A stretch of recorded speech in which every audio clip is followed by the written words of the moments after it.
Okay,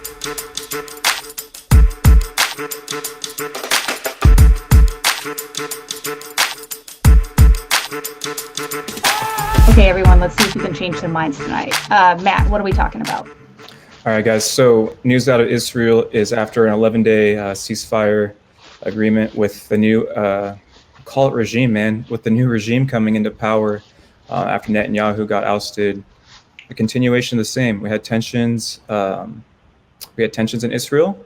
There was a response, a minor response, and then Israel went full send with airstrikes again. It looks like there's no casualties at this point in time, but it's important because it's, again, in the aftermath of some pretty extreme violence, right? When you look at the decade, this was a really bad back and forth, man. This was really bad.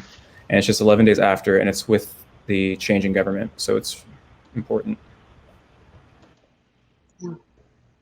Yeah, I've just started seeing people talking about Palestine again on TikTok in the last 2 or 3 days. I've started following a few people, but all of the old people that I was getting updates from, last month, I've not seen them at all. I know that, people are saying they don't have internet and whatever, but there's still ways to get information out. So, I think it's important that we don't forget about them just because they go quiet, and it's like they went quiet and then there was nothing for a while, and I'm glad that we've made this connection across the world, and it's so disheartening, and there's got to be a way we can change things for us, for them, for everybody else that's being attacked. I feel helpless, and our government is useless. They're funding it with bombs, like, and money, and supporting them. Like, I don't even understand. Like, nobody on this call or listening to this call has probably ever approved their tax dollars being spent on war in any way. I know I haven't. Anyway, that's my 2 cents on that. Yeah, I was going to say, the day before we do the Trickle Up, Matt and I always work on the agenda, what we're going to talk about.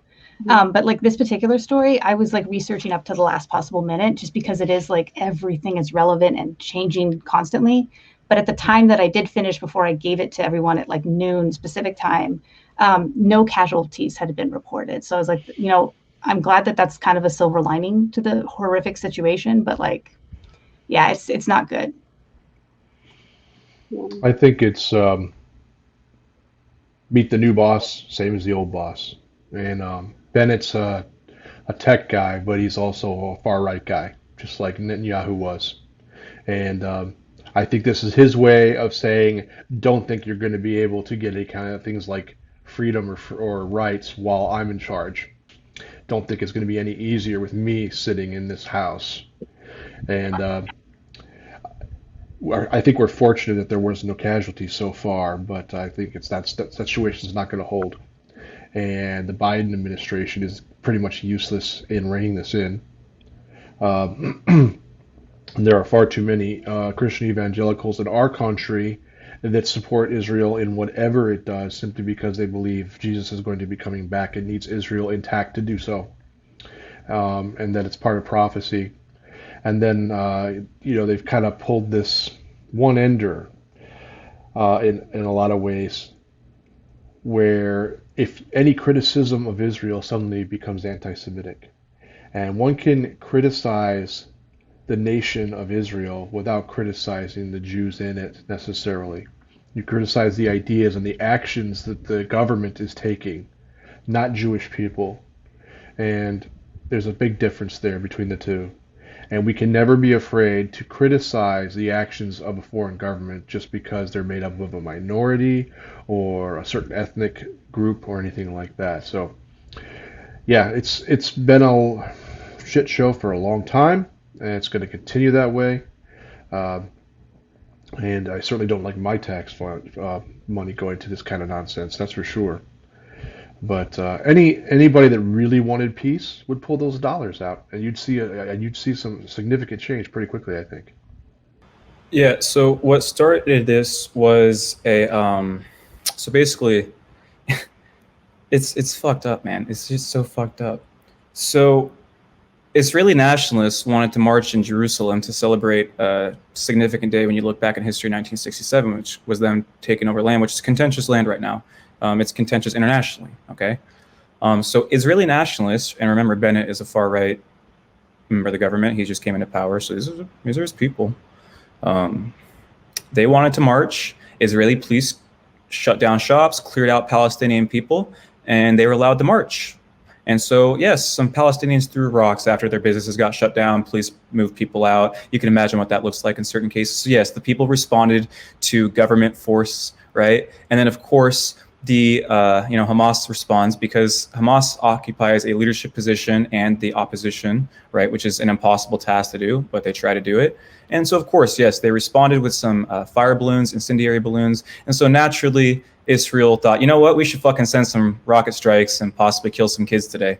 So yeah, that's the state of things, man. That's what this conflict is, and that's why people get pissed off if you actually know what's happening there, because people try to make this out to be some like two-sided event when, yes, Hamas has issues with their ideology. Yes, I don't agree with all of Hamas's tactics, but what the fuck are you supposed to do in response to ethnic cleansing? Do tell. So. Yeah, I think so. I think you're right. It's a one-sided conflict. One side has rocks, and the other side has laser-guided bombs. And the truth is, if Israel wanted peace, it could get peace. But it doesn't want peace. It wants that land. And so it's going to continue to keep doing what it's doing. And it's going to continue to hide behind this idea that it's a two-sided proposition. And it's just not. Rocks don't compare with laser-guided missiles. The one piece of nuance I'll give is that Hamas does receive a significant level of funding from the Iranian regime. And that is an important variable to note, because the Iranian regime will poke at Israel no matter what. So, I agree, and I think if you were fighting ethnic cleansing, you'd take funding from whoever you could to try and make it happen. I think, yeah. Yeah, I don't really want to encourage people to like weigh in and be like, hey, do you think this was like good or bad? Like, I'm like, no, obviously, like this whole situation is not ideal by any circumstances. So I don't know what you all want to leave in the comments, but whatever it is to the solution and what Americans could be doing to help with that solution is what I encourage people to leave in the comments. Because we send Israel $3.8 billion every year. That's just an unattached military aid. Almost all of that's military aid. They get billions more in loans. And like I always say, we provide them unlimited cover with the UN. So.